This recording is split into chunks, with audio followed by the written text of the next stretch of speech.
Rejoint la préfecture, la ministre commence à s'exprimer. Persiste à la possession. Je tiens à réitérer ici mon appel au calme.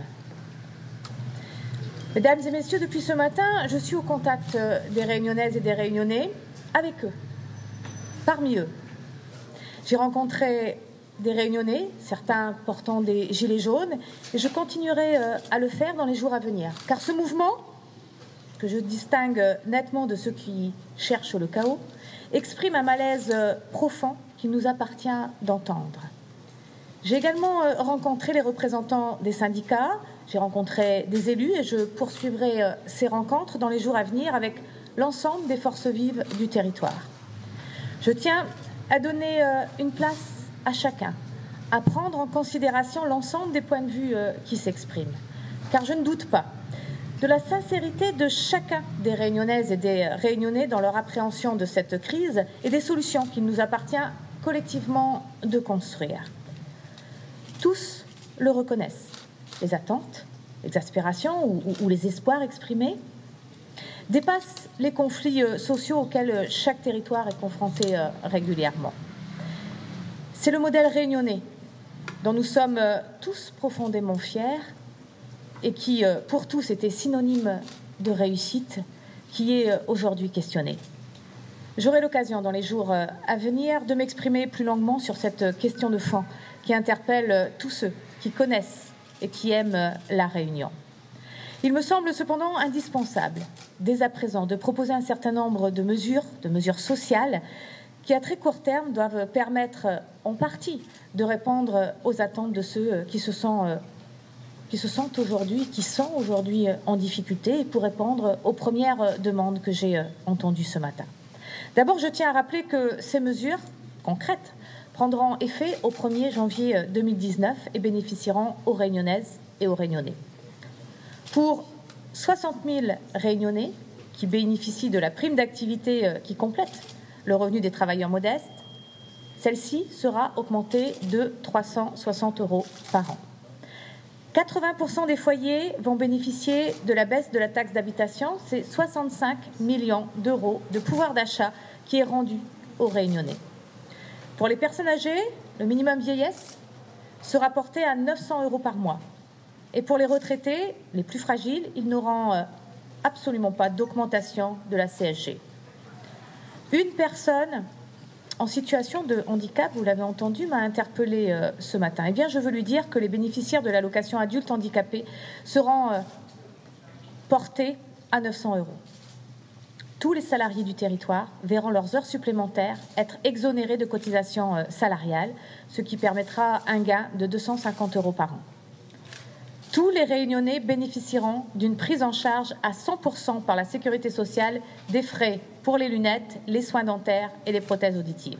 Enfin, la CMU, et nous avons eu la question ce matin, ne sera pas supprimée pour les plus fragiles et ils bénéficieront également d'une couverture santé complète, non plus pour 110 € comme c'est le cas aujourd'hui, mais pour 30 € par mois. Mais la situation à La Réunion appelle des réponses spécifiques pour le territoire. C'est pourquoi le gouvernement a décidé d'engager des mesures de soutien aux enfants, aux familles les plus modestes et aux jeunes les plus éloignés de l'emploi. C'est le sens de la stratégie nationale de prévention et de lutte contre la pauvreté annoncée par le président de la République. Ce projet social pour La Réunion ne doit pas être celui de l'État seulement. Il doit être celui de tous les Réunionnais. Et j'ai confié au délégué interministériel à la lutte contre la pauvreté qui m'accompagne aujourd'hui le soin d'accompagner sa mise en œuvre ici avec les services de l'État, les collectivités et les associations. Et je l'ai dit, nous devons voir les premiers effets dans les 3 mois.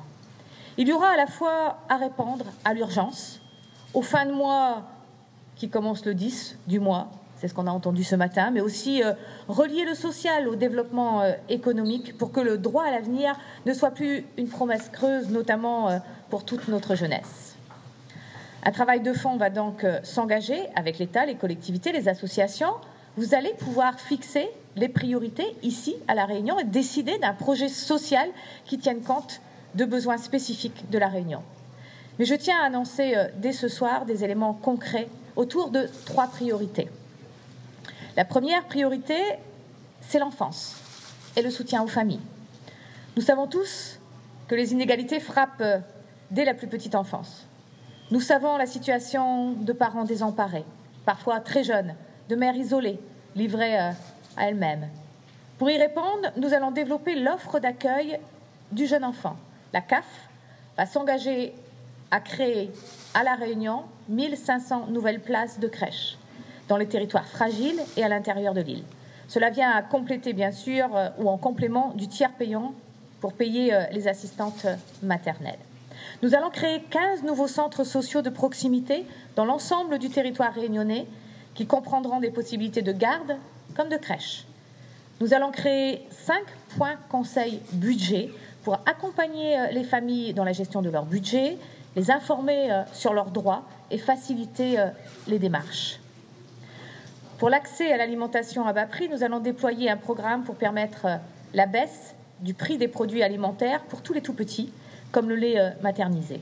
Enfin, dans les écoles, dès 2019, il y aura des petits déjeuners offerts là où les enfants viennent malheureusement le ventre vide aujourd'hui. La seconde priorité, ce sont les jeunes, et on l'a beaucoup entendu aujourd'hui aussi.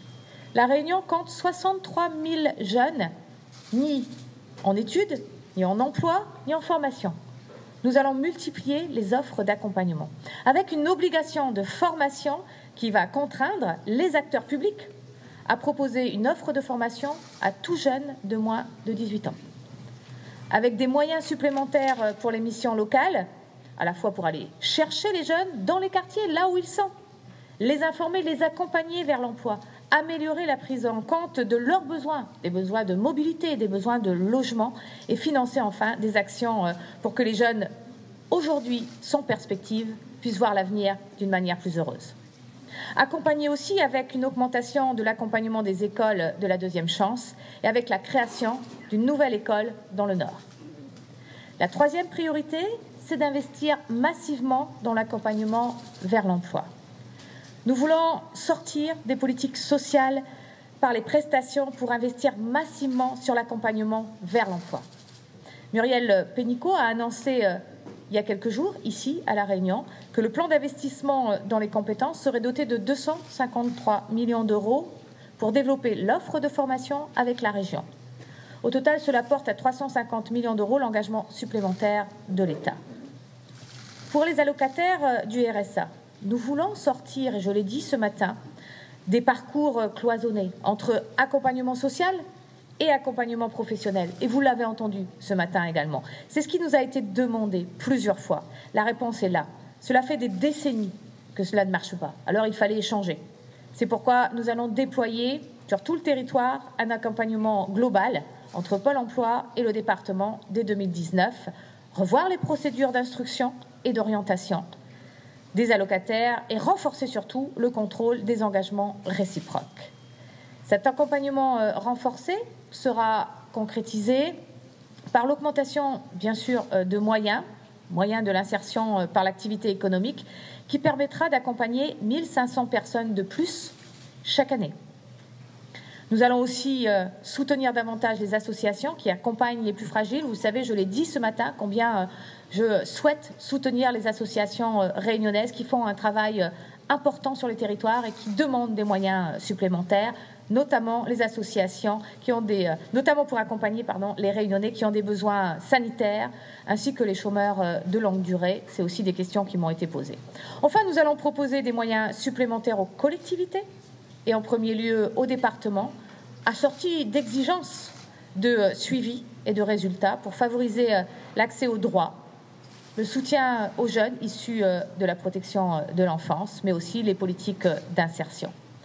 Les moyens dédiés seront plus que doublés en 2019. Au total, ce sont plus de 30 millions d'euros qui seront investis aux côtés des collectivités pour soutenir les associations, accompagner les familles, porter notre priorité à la dignité par le travail. Et tout cela se fera bien sûr, comme il m'a été demandé, dans une transparence totale. Ces premières annonces étaient nécessaires. Elles constituent, je le redis, une première réponse d'urgence à la crise qui secoue aujourd'hui la Réunion.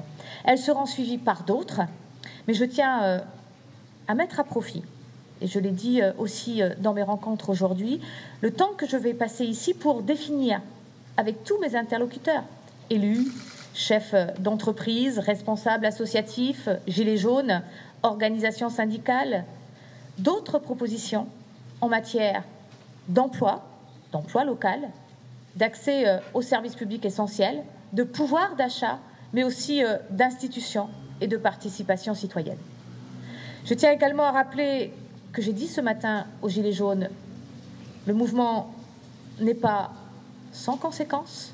Je pense notamment aux 465 entreprises qui ont déjà demandé le bénéfice du chômage partiel pour plus de 6 000 de leurs salariés. La responsabilité de tous, c'est que la vie puisse reprendre le plus vite possible à La Réunion. Merci à tous.